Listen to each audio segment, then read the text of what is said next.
the world's #1 podcasting platform for African stories. Hi, everyone, and welcome to our panel today on the future trends of podcasting.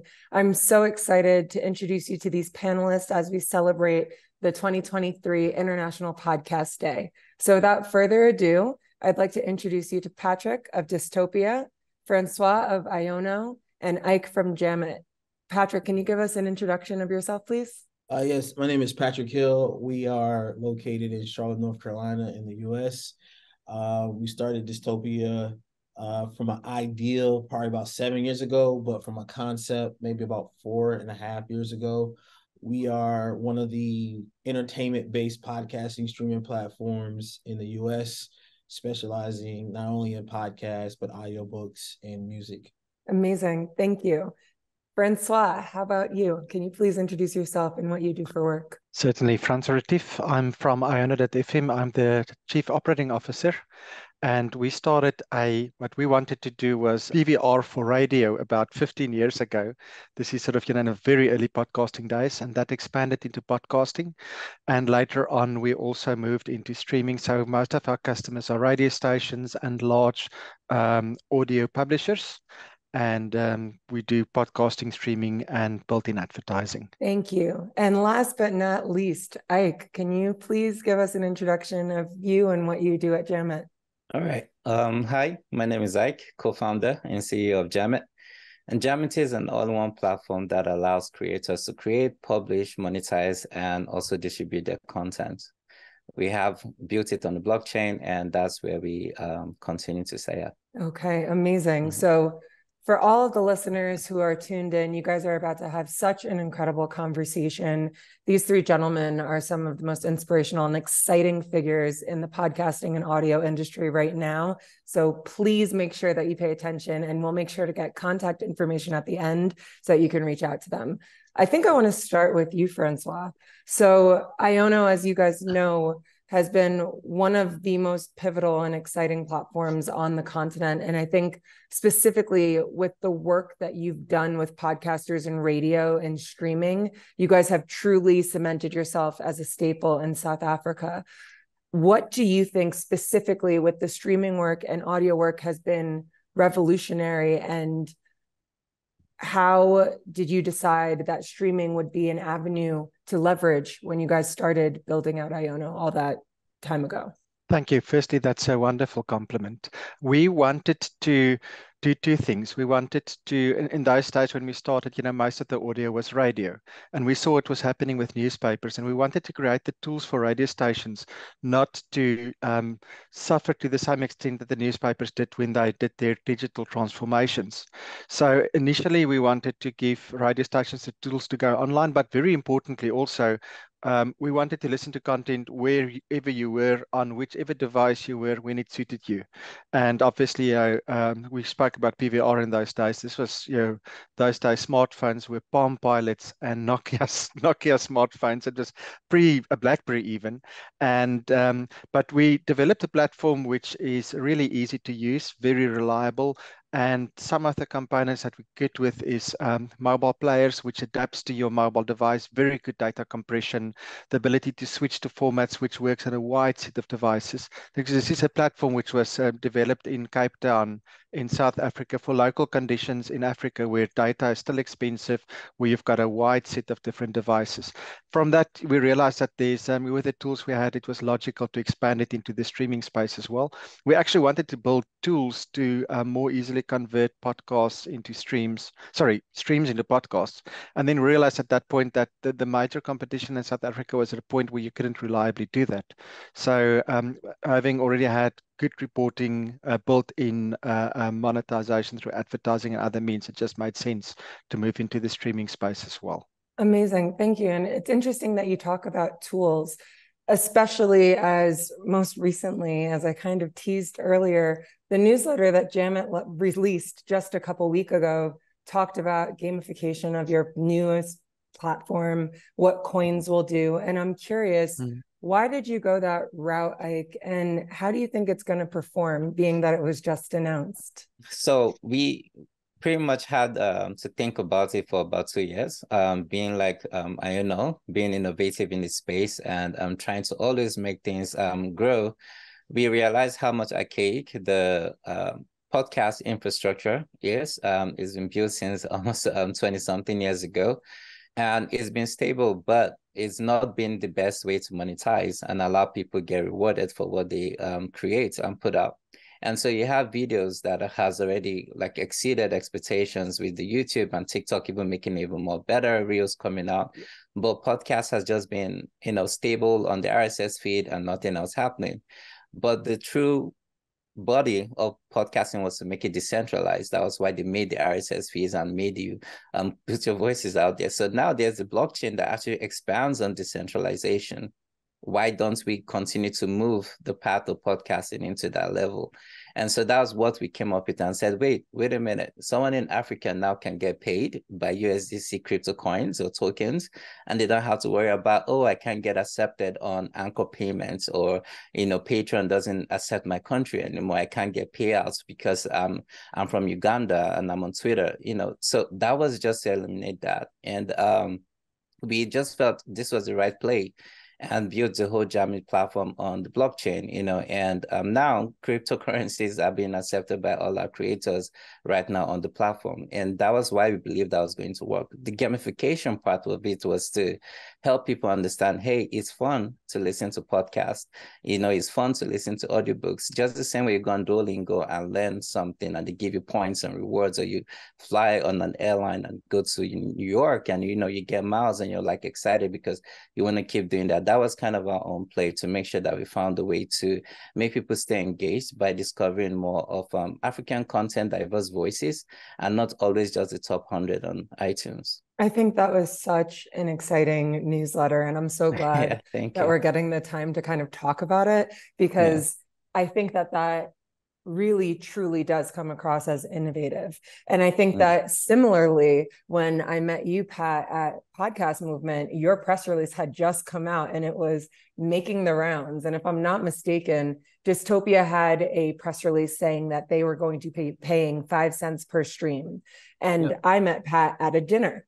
And I was really, really trying to get to understand, how are you going to pay? How does this work? Is it real? Is it a gimmick? Why do you feel this way? And I think something that I left from that meeting, Pat, was just how passionate you are about creators, and also just how outside of the box that you think, what monetization looks like for you at Disctopia and what innovation is. So on that, I'm very curious, why did you decide to go the route of that press release? How did you think out that 5 cents per stream model? And what trends have you noticed with monetization and payments that you think are unique? Having the music background, that's where we got it, actually. It's a simplified method of a royalty payment. In the US, it's illegal not to pay an artist per play on the music side. Even though it might be fractions of a penny, it's still illegal not to pay a musician their worth on a royalty. So we saw that gap between advertising dollars and actually small creators getting paid per play. So all we did was just institute that to the podcaster side, understanding that podcasting is a little bit longer than music. So we bumped it from 2 cents to 5 cents. And actually early next year, we'll be going to 7 cents. And the reason how we're able to do that is because we're introducing a new advertising model. And also we combine the shared subscription. A lot of the big players, especially in the US, do not share the subscription. So Spotify, Netflix, even down to the YouTube, they don't share the actual month-on-month subscription that an audience engages in. And we actually share that. So we actually share that subscription rate with the actual creator, because without the creator, there will be no content. Now, in the content, there'll be no audience. We like to kind of make them work hand in hand, because whether they believe it or not, as we just learned, the writers, the producers, everyone is in this boat together. So that's how we come up with that model. And, it's a common sense model. So that's what we believe in. I love that common sense model. Maybe common sense isn't so common nowadays, It's but not. I love that. And I think that something, as I was listening to you talk, especially about when you don't have a creator, you don't have an audience. It made me think of statistics, and I was just really privileged to sit with Francois and look at the back end of Iono and how robust their statistics and analytics platform is. And I think that specifically with South Africa and it being a more developed or mature audio market, specifically when it comes to digital audio and podcasting, what I've seen, and please correct me if it looks different, Francois, is that monetization can be a huge challenge here in Africa. And I'm curious, as a platform, what type of trends are you seeing from the platform perspective, and how do you think that impacts your users, namely the content creators and the radio stations? I think it is challenging to monetize podcasts. We're seeing multiple models, but I often start by saying that this is not a get quick rich scheme. You know, you need to be passionate. You need to really want to do what you want to do. And I must say, I love the stuff that you guys are doing, and Patrick as well. I think, and I loved the comment around decentralization. For us, we've gone the route of direct ad sales, where we specifically take content and we have resellers that can sell those at very, very good CPM rates. Because Africa, I think, is much more fragmented in terms of the audience than the United States, for example. Europe has got similar problems, but it's difficult to build very large audiences here. We've got multiple languages, we've got multiple cultures, and I think that creates an opportunity for niche type content where you've got very valuable content. I'm not sure if I've answered your question. I sort of diverted onto a tangent a little bit. No, I mean, what's interesting about that is when you spoke about fragmentation on the continent, it made me think specifically just across the board what fragmentation might look like, and that this unifying factor that I think all three or all four of our businesses focus on really well, if I can toot our own horn, is community. And I think that with Jamit specifically, I love the platform's personality and its voice. I think you guys do such a cool job of speaking to creators, having the pulse, feeling like a person behind the brand. And I think that it comes across as authentic. So I'm curious to kind of switch into what potential future vision might look like. What do you think the most exciting opportunity for podcasters is right now that you're hearing from creators? I mean, outside of what you're doing with the platform from gamification, what do you think creators are currently most excited about when it comes to opportunity? They're excited about a lot, that's for sure.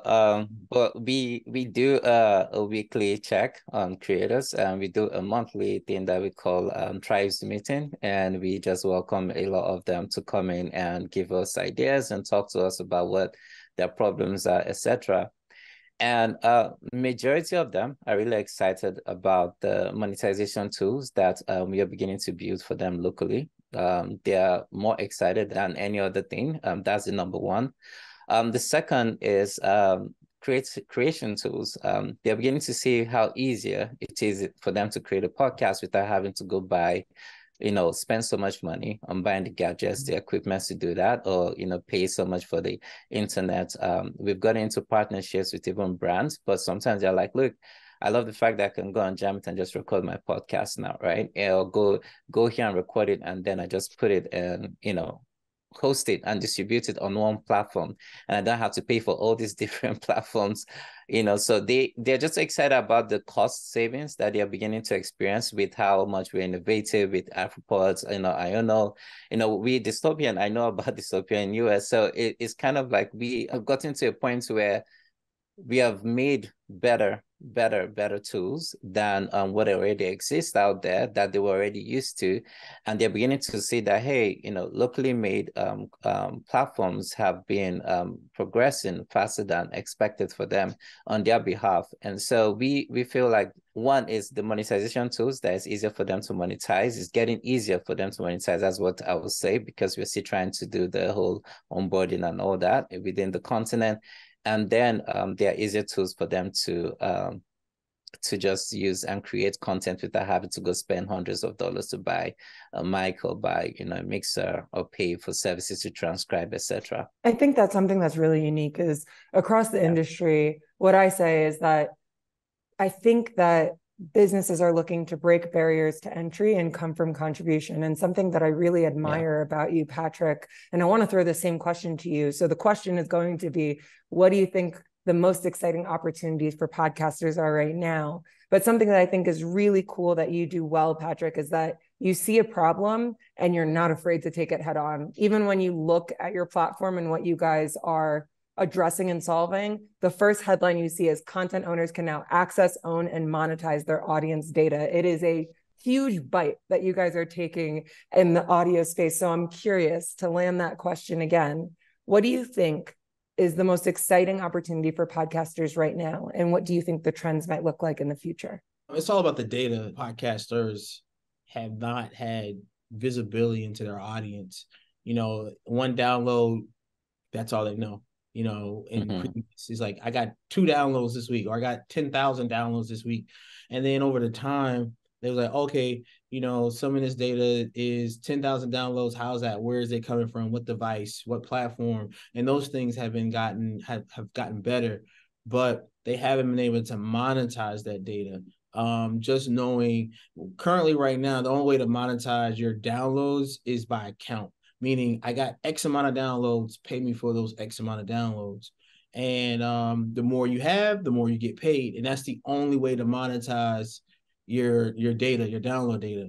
But what we're trying to do is segment that out and say, hey, look at your true plays, look at your true streams, and different ways to monetize your data. And that's an education point.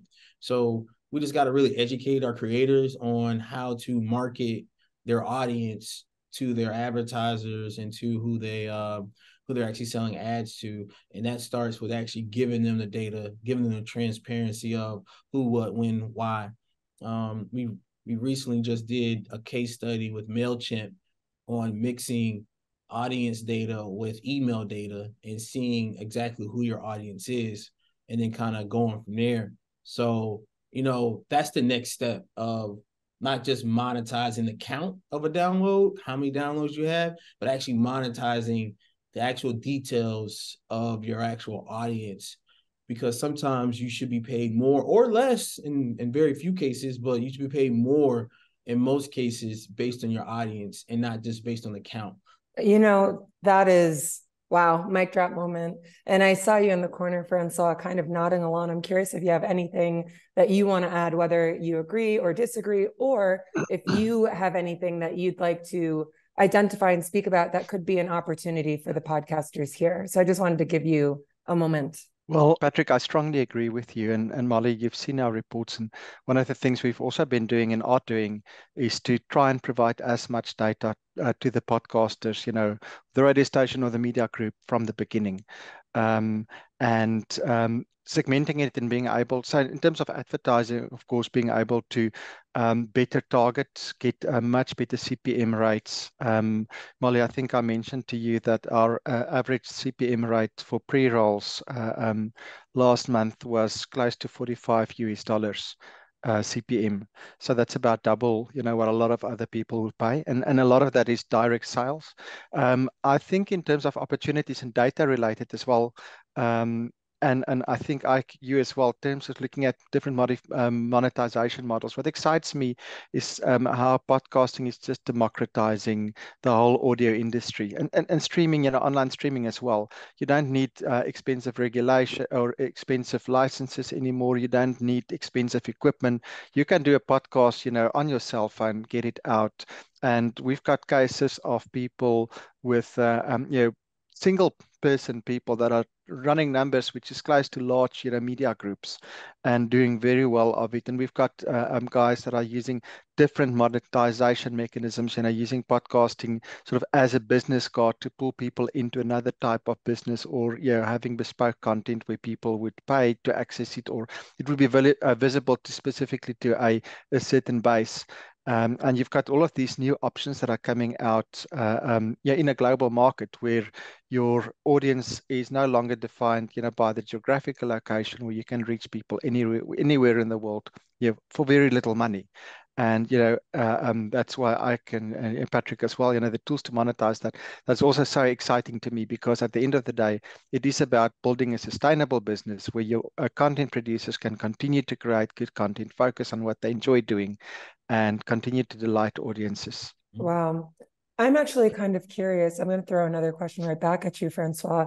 But do you see that most of the advertising right now through your platform is through direct sales? Or do you see more kind of creative ways of making money? For instance, in Kenya, and I'm not sure if in anyone else's market, we're seeing a lot of direct influencer type marketing or live shows or merch. But are you seeing specifically with Iono, because you do work with established reputable entities like News 24 as an example, that these advertisers are working with you directly in that direct dynamic ad insertion capacity, or is it a whole suite of offerings? I think it's a suite. Obviously, I'm mostly involved in the advertising, so I have best visibility on that. But, and I must say, advertising is post-COVID, yes, really taken off on this side. And we've got large organizations that are booking a campaign after campaign and increasing the CPM rate as they see the value of it. So I do think advertising is a very valuable tool, but it's also, Patrick, you were talking about numbers and not being held hostage by numbers. And I think a lot of people are used to sort of radio diaries. You've got when the DJ goes on, there's 1.5 million people listening at that point. And our experience with those radio diaries is you have to know where the numbers come from, and you also have to understand the impact. And now you've got a podcaster going out and saying, well, I've got an audience of 20,000 listens a month, and he needs to sort of, be able to stand his ground in this space. And I think we've been very successful in shifting the mindset, in seeing the value of smaller audiences.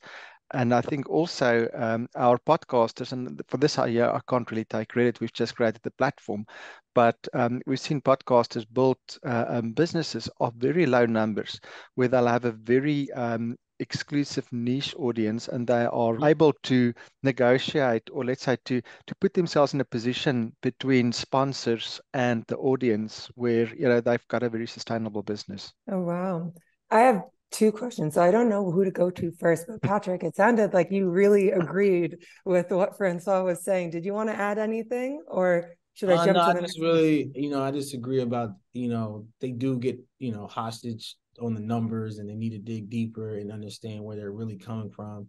That was the first point. The second point was niche audiences. We have a podcaster that's 13 years old who's making very small money, but he making more money than most podcasters. He makes about $200-300 a month selling to one advertiser, and it's just a local pizza shop down the block. And he just walked in there and said, hey, can I give out a code on my podcast to parents and kids to come in? And it worked. So the niche audience does work. I mean, this kid probably only has 200 plays a month, but he's driving traffic to the corner store, to the corner pizza shop. And it's real numbers, but it's only 200 people because people on his block or his neighborhood listen to his podcast, which is a niche audience, and it's working. And large brands can make multiple niche audiences, and if they add them all up, it'll probably be more advantageous or more reputable adding up a bunch of niche audiences instead of selling to one audience. I'm glad that you said that. And I think that, earlier, Francois, you said that decentralization kind of is a commonality I've noticed between everything that we've been talking about. And when we go back to monetization and specifically innovative ways to generate income, I really am curious, like, why you guys chose to go the route of cryptocurrency. I mean, as I'm living here in Nairobi, when we think about monetization, it's about 54 countries, inflation, deflation, fraud.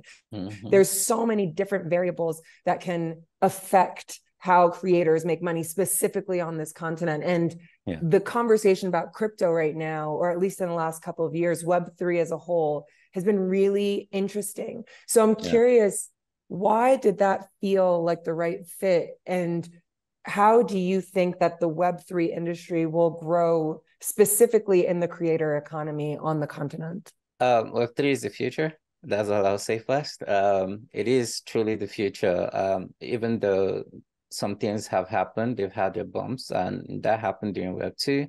We had the crash in 2000, so everyone thought it was a bubble. We're in that kind of bubble where everyone thinks Web3 is a bubble, and then Web3 happens and it becomes a normal state of life. But 2 years ago, we had our podcast network. Jamit was just a podcast network, and we were just building infrastructure, working with other people, other platforms that were outside the continent. And we just saw all the gaps. The gaps were just, it was just so much blocks. I just heard of a CPM of $45 inside. I'm like, I need to talk to Iono right now. But we were at $4 CPM, and then this company gets acquired by a mega company. I don't want to call their names out. And then our CPM drops to $2 a CPM. And we're like, what the, how is this even normal for you guys to be doing this to African podcasters? And they're like, well, we don't have enough people who listen, yes, they're listening from the US, but the audio is from, and it was just a mess. And so I decided that we're going to build our own infrastructure. Trying to do that was more expensive than I thought. But then I knew about the blockchain, and I'm like, I'm going to try something on the blockchain. And I built on it. And, we built what we call the podcast 3.0 protocol. And it was the cheapest thing for us to do. It was free for me to do. I was able to get on the blockchain, get our smart contracts done. And that was how it began. And then the monetization part just clicked in real quick. Like right now, someone in Kenya can pay someone in Nigeria. Someone in Nigeria can support someone in South Africa. Someone in Egypt can give money to even a podcaster if they want to in Morocco. That is just how fragmented we are right now. That's how much border, blocks that we have. And I wanted us to truly have what podcasts was set out to do, borderless, free form. Nobody should be able to stop you from what you want to get said and how much you should get back in. And so that was why I really drew more to decentralization through Web3 and the blockchain. And having that part where I now know that someone can receive a USDC from an Indian and the person lives in Zambia, or someone is in Canada and can easily just get paid by someone from Nigeria, I'm happy with that. That's a solution. That's something solved. I can prove now that Podcast 3.0 works on Web3. And no one should say, oh, well, there are governments. Well, almost countries, except maybe a few, have banned crypto. And most people still find a way to change their crypto on exchanges nowadays. So we just need to do the learning curve for all the listeners and get them, listeners and creators, to understand more the power of the decentralized way to make money. But at the same time, make it clear that this is for their own good. It's borderless. There is you don't have anything blocking you now from making money. You don't have to give someone, you don't have to need the social security now to have an account with any of these platforms to make, to make a payout or be registered. I mean, even if your country is labeled as the, what they call them nowadays, those countries that you don't collect money from, you're not the bad guy. You're a good person. If you're a good person, you get paid for being a good person. You don't get paid for the mistakes of other people or because of your government is corrupt or something like that. And so that was just what really drove me to realize that yes, everyone will make money other ways, but advertisers cannot pay a creator in Ghana with USDC or Bitcoin or Ethereum and say, you know what, we will support you even if we can't transfer 10,000 USD because of the laws block us from doing that. I am very interested to see how that progresses. I am admittedly still a novice when it comes to crypto. Currently, I have money in my crypto wallet. I just don't know how to take it out. So we're going to have to talk offline, Ike. But I wanted to kind of switch gears a little bit and talk about challenges that you guys see. And I'm curious, I'm going to start first with you, Patrick, but what do you think today some of the biggest challenges are for creators and businesses? I know we've spent a lot of time talking about monetization and making money, and all three of you guys are very passionate about the monetization aspect of this. But as you guys are all, in my opinion, thought leaders and truly have powerful voices in your spaces, I'm curious, what do you see and hear as challenges outside of the very common, I need to make money off of my podcast? So Patrick, I'll start with you. Right now, innovation. No one's really innovating inside of podcasting anymore, outside of just some tools on the side. We have some staples that are doing their thing or doing what they're supposed to do. But now with AI, we really need to start innovating around podcasting, podcast hosting, still staying true to the RSS feed, but we need to really start really coming with some real innovation in the technology of streaming and the technology of content consumption, getting away from demographic data and being more content data, content advertising based. But no one's really innovating. So that's the biggest struggle is innovation and then innovating correctly. We haven't had a lot of innovation. So I know here in the US it's kind of a standstill on where we're going next. A lot of people are getting acquired, mergers are happening every day on the backside, and some people are falling down from the hosting side. I like to see the international community, they're still innovative, they're still growing, advertising is up, and it seems to be, just a great time where on our side, kind of everything's kind of standstill. So that's the biggest challenge right now is really moving forward. I know we'll get there, but this past, I would say 9 months and the next 9 months, so a total of 18 months is going to be strategically interesting. It's definitely a challenging climate right now. There are so many businesses struggling with financially through this recession, post-COVID. But it's interesting, like you mentioned, what we're experiencing on the continent has been a growth of listeners, growth of advertisers, growth of podcasters, growth of people aware of what podcasting is. And I think that we have an advantage to some degree that the playbook has been written in the United States. There are certainly disadvantages. And when I say United States, I mean the West, whether it's the UK, Australia, New World, wherever podcasting has been a little bit more established than, for instance, the emerging market or global South of Africa and South America. But I'm curious, what does that truly mean for potentially one of the more wealthy podcasting markets if right now it feels stagnant? Do you think that the financial opportunity that's presented in the United States could potentially transfer into other markets that have strong audio culture? Or do you think that podcasting potentially needs fresh blood? What do you think that looks like? A little bit of both. As typical American culture is, they got greedy. And they overspent in the last year, and they just overhired. There was a lot of fat and I say that with all respect, overbloated departments. You had, and that comes because you're not innovating. You're just trying to repeat a same cycle of just go, and they're not really innovating and becoming more strategic in that area. But you're absolutely right. That transition is about to happen internationally, and the international community has a head start because they didn't have to go through that greedy cycle of bloated creator contracts or bloated department heads.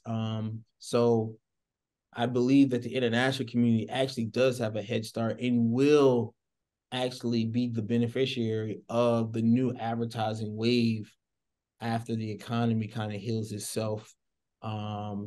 It's going to take some time, but I do believe that it will transition faster than we will. We're going to get a little bump next year just because of the media cycle and the journalism cycle that 2024 is going to give us.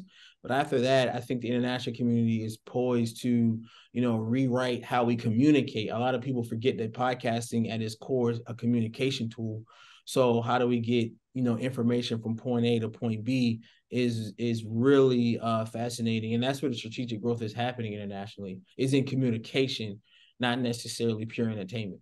I'm glad you talked about a head start, because I don't know if anyone has a better head start than Iono on our call right now. So now that, we're in this really exciting boom of digital audio on the continent, I'm curious because you've had such a foothold in the industry. What do you see as the current challenges of today? Because clearly Iono had initial challenges when they started. They had challenges while they're building, and now we're 15 years later, and you have the opportunity to not only capture one of the more mature markets or the most mature market on the continent, but the ability to expand with world-renowned technology, not just technology that's good for Africa, but globally good. So my question to you, Francois, is what challenges do you currently see today? And are they different from the challenges that you saw initially at the inception of Iono? Well, I think definitely when we started off, nobody knew about podcasting. Nobody wanted to advertise on it. We were very early in, and people always say it's good to be early, but then you have to survive until everybody picks up. So I'm very excited to see that podcasting, at least in South Africa, is very much moved above the line. But I see in a lot of the European countries, see the same thing. I do think that a lot of the models doesn't work in Africa the same that it works, in other markets. And I think that in Africa, there's still a lot of innovation. There's a lot of experimentation. And even in South Africa, where we've had digital audio for a long time, you see most media groups are still experimenting with various different models, trying to find new ways to do things. I think the challenges, and I'm not so much, and I can talk about Iono's challenges, but I'm actually keen to talk about the challenges for content producers. And I think the main challenges we're seeing at the moment is still maintaining control of your value chain as a content producer. And the challenge there is, how do you work with large other platforms and make sure that you're not giving away more value than what you're receiving? So I think that's going to intensify in the next year or two as you have more people, as you've got your Googles and other large groups moving in. And as a content producer, especially a small one, like a small podcaster, it's very, very important to understand your value chain. Where's your money coming from, and at the end of the day, maintain control of your audience. And then I think one of the good things there, and to the advantage on the counter, is the fact that I think we're going to move much more into contextual advertising as opposed to programmatic advertising. I do agree with the data, Patrick, but we are also seeing, and there's a lot of data that you can get, but a lot of the behavioral type data is becoming much more difficult to get globally because of all of the restrictions on data privacy. So I think that's going to play into the hand of, your more traditional radio stations and podcasters, where people would not sell based on an individual person, but a type of audience. And I think the one model, or the one problem which is still the same, is building the value perception around podcasting. I think it is a problem. Podcasters or listeners expect free podcasts. And it's a challenge because they're not necessarily looking for your podcast. They're looking for something that will entertain them.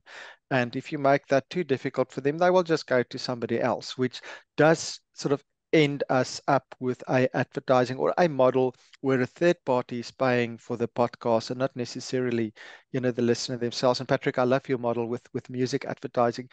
But I also do fear that for a lot of people, their perception around the value of a music CD versus, a podcast is different. And it does challenge, does make it challenging. So not everybody is, and I love listening to Dan Carlin's Hardcore History. And, I'll buy that stuff because there's nobody like him. But for a lot of other stuff, it's relatively easy to get something which is good enough. So I think that's a long-term challenge, which we're still working on, is how do you build the perception of value around podcasting?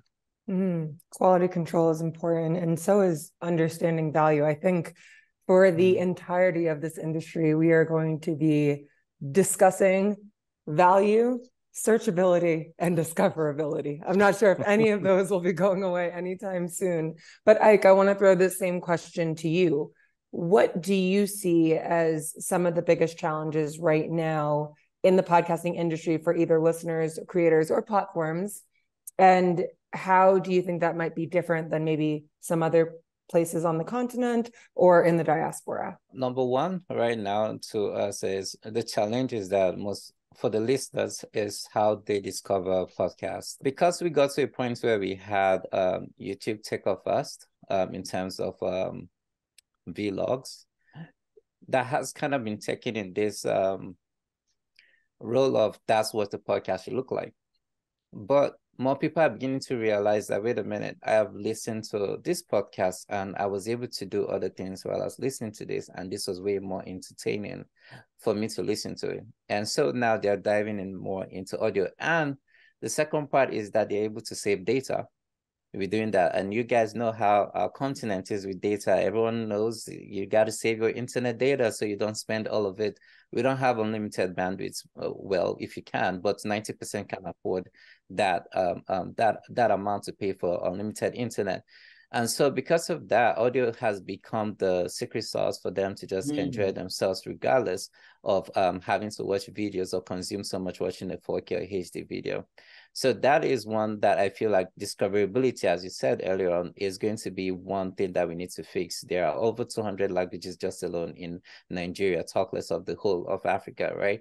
So we are looking at almost 5,000 languages we have to go across. We have to figure out how to get vernacular content. We have to figure out how to get into some places that they just actually still tune into radio, but they listen to radio through Ionos or, through, just go on and stream those radio stations online. If you can do that, you can actually listen to podcasts and actually listen to shows on demand. So we just need to kind of give them more ways to discover them. And that's why I'm loving the fact that we're bringing out apps to make that possible for them and kind of put more of our content in the front and center for them to discover it quicker than having to say, no, I don't have no hate against them, but like no need for them to see the Joe Rogans or the Joel Austins first. Now they get to see our own I Said What I Says or DSL, Day, Sex, and Love and What a Joke, or, and Legally Clueless, than having to see other things that are not of the continent that don't really concern them. So I feel that's been the problem where they were going on apps that were not African native, that we're just helping them discover more things outside the continent and not finding our own stuff first. And yes, we make up, Africa only makes up for less than 5% of the market now, and America has 45% true. But there goes the now new challenge for the creators, now making it more easier than ever for them to create content and actually put it out quick enough. So one is make it so easy that every single person can wake up every single morning and record something and post it on any of our platforms and say, hey, I have a podcast. If we can solve that solution, Africa is the richest in oral tradition out of all the continents in this world. There is no reason why we should be less than 5% in stories that are put outside for the global audience to listen to. So if we can solve a way for every single person, a storyteller, you meet your grandma, you meet your grandpa, and they tell you a story from the past, you're going to be like, whoa, that should be a podcast. I love what you just said. Let me record that, right? And so we need to find a way to make it so easy for them to do that. And the moment they're able to do that, you will see millions of stories get out there that even the Universals and Sonys and every single person wants to come license content from us and say, hey, I want to turn that IP into something of a movie. And we have more stories that are more scary than everything we see on horror or crime or true crime outside there. So we can do it, but it's just making it easier now for the creators and making sure we solve the discoverability part for the listeners. I am very excited for what optionality is going to look like for content, not just from the continent, but also from the diaspora and internationally, what that means. I want to be mindful of time as we start to wind down, but I have one last cerebral question, if you will. So globally, what we see is that podcasting is still a highly intellectual activity. We see listeners tend to be college educated, they're curious, et cetera, et cetera.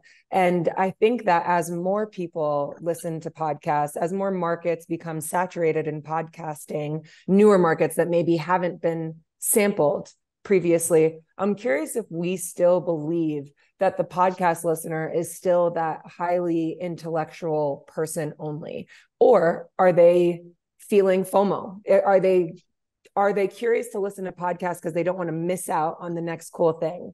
Are they interested in learning and they want to hear from someone they may not have access to? Are they looking to get information like news? Are they curious from an entertainment perspective, a different way to use their time? My personal thought as to what hooks someone to listen to content or to engage, I think that trigger is curiosity. I think people are intrigued by something and want to explore it. But do you guys have anything that feels different in that regard? And I'll open it to the whole floor. I don't want to single anyone out because it is a pretty vast question. I'm happy to jump in. I just want to firstly say to Ike, I fully agree with you regarding stories, and Nicole Engelbrecht's doing really well with her true crime, which is South African crime stories. Yes. So it's a bit of a sad comment, but there's wonderful stories as well, and we need to get those out as well. So Molly, from our side, we've had about 10 million South African listeners on our platform last year. I'm mostly talking about South Africa. So that is, there's about 60 million in the country. We still do see that most of the listeners are leading edge type listeners. If you, for example, if you compare the number of iPhone devices on the Iona network versus the country average, it's about 3 times higher. So, and that's just one metric, but it does point towards a more affluent audience. That doesn't mean that we don't have very low affluent audiences that still listens with a bit of data to a favorite show once or twice a week. We got those as well, and courtesy to the very good data compression that we do.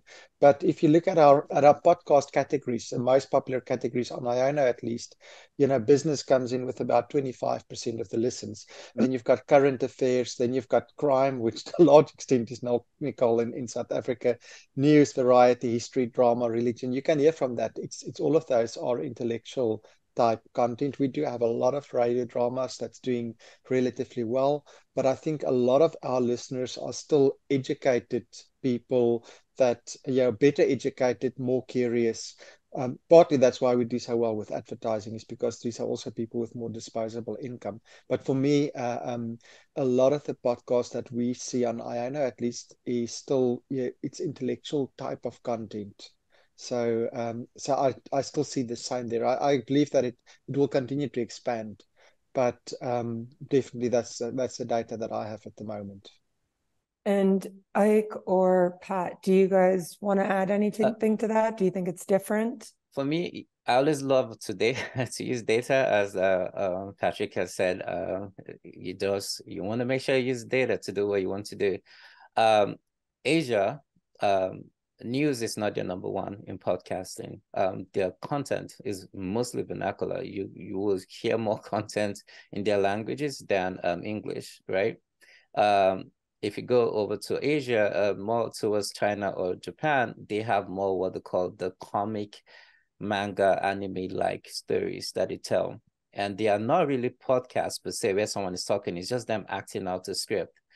You go to America, and because of how polarized and sometimes chaotic it is in the political atmosphere here, news does the best. We've not figured out what it is yet for Africa. And why I'm saying that is because Big Brother is the number one show in Africa. That has nothing whatsoever to do with anyone who is intellectual. You get what I'm saying? But it is the number one, meaning that there is an audience for something like that. We just haven't started creating the content for them to be able to listen to these things. So we need to figure out that we need to get away from the American state of mind and always try to create our own versions, just the same way the Asians have done it and Europeans have done theirs. Because Europeans will have the so-host vibes and all those things on their own podcast, but we need to figure out our own thing to do for our own people in Africa to be able to make it easier for them to jump on podcasting. We're still creating content like we're creating for an American audience. We need to create content for an African audience, and you see that pick up. So for me, I don't feel that we've already clicked yet the podcast market fit yet for the audience in Africa. But we are going to get there because we've been experimenting with podcasts. We have 30 podcasts, and we are beginning to get more data to figure out which ones are working the most. But that's how I feel about us finding the audience here, and I don't think we found the right fit yet. Podcast market fit might make it into my next presentation deck, Ike, but thank you for that. And Patrick, I'm not sure if there's anything that you'd like to add, but again, to raise the question, as the podcast market grows, do we think that the emotion or the thing that's hooking the listeners will remain the same as intellectual and curiosity? Or do you think it will change as the behavior potentially becomes more wide stream, unless you think it has reached a critical mass in the States? No, I think that entertainment has reached a critical mass in the States. The States are now converting everything into audio. So it doesn't even matter. So before podcasting, the only thing that was audio was a phone call, pure audio. And then like this thing called Clubhouse blew up. And then Twitter Spaces started to get a little bit of traction, and then everything kind of died down. But I do believe that everything will be a form of audio and video at some point, especially with the younger generation. Everything is a FaceTime call. Everything is a voice note. So I do believe that all forms of communication will be audio. We're even starting to see podcasts creep into corporate America as a way of learning, because it's so asynchronous. I can listen to this while I do this, or I can do this while I listen. So we're starting we to already see, have quite a bit of that. Sorry for interrupting, but yes, yeah, it's one of the key things on our platform that people are using. Yeah, it's growing. So I think the States have reached a critical mass of entertainment, and I think the international market is hitting that correct stride of entertainment. But I do believe that it's just the beginning. We haven't even, like I said, like we always been saying this for the last couple of years, that we've only hit the tip of the iceberg. I think everyone on this call is primed to really do great things in the next 2 years, just because of the audio expansion and video expansion. Wow. Well, I think that is a wonderful question to kind of end on, and I'm going to rapid fire a very quick takeaway from each of you before I ask you for how our listeners can contact you. So I will start with you, Francois. If there's one takeaway that you want to share with anyone listening to this panel about the future and what the trends of audio and podcasting look like, what would it be? I think it's going to be a tug of war between people trying to maintain more control of their content. I think we'll have to work with large platforms, but I think people will figure out mechanisms, the successful ones, to use the large platforms for reach and for reaching audience, and then to pull them back into their own ecosystem so that they can sort of keep their listeners close to them. Amazing. And how can the listeners reach you if they'd like to, or Iono? So we've got our iono.fm, iono.fm. All of our data and information is publicly available on the web. And we've got a contact number there. Actual fact, it will go to our ticketing system, which all of the members will monitor and report to as they can. So I think, we can discuss other contact mechanisms. I can maybe send stuff through to you. Amazing. And Ike, same question for you. What would be your final takeaway that you want anyone listening to this panel to have, and how can they contact you? For business guys, corporate, I do think they should invest more in diverse voices. The world is prime to bring them to the forefront, and they're looking for marketing dollars. They're looking for ways to make money. The diverse market is definitely where they should be tapping into more than ever. And for listeners, I think listeners should just focus on, if you're in Africa, South America, focus more on your platforms that are native to your continent, to support those people that are making content specifically for you, than having to listen to things that you really are not interested in. How to contact me, tim@jamit.app or jamit.app, and you have access to every single thing you need to. Amazing. Thank you. And last but not least, Pat, if you had to give a final takeaway to those listening to this panel, what would you tell them, and how can they reach you? I always tell people in every panel, short form gets you noticed, long form gets you paid. So if you want to get noticed, definitely do your social media clips. But if you want to get paid, create the content in a long form and give your audience something to digest.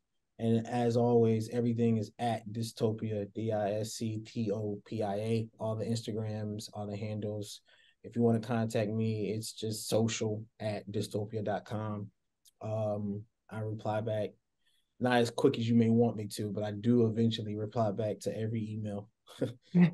Well, thank you guys so much for participating. If there was a couple of takeaways that I got from that, it was primarily that data matters. We're just at the tip of the iceberg, and that it's fun to listen to podcasts. So the three of you, what you guys have done with your respective platforms and companies, from Iono to Disctopia to Jamit, you guys have been incredibly inspirational. And I'm so excited to see where this digital audio journey takes you. Thank you so much for participating in the 2023 International Podcast Day panel. And I look forward to keeping my eyes on you and hopefully figuring out creative ways to move the industry together.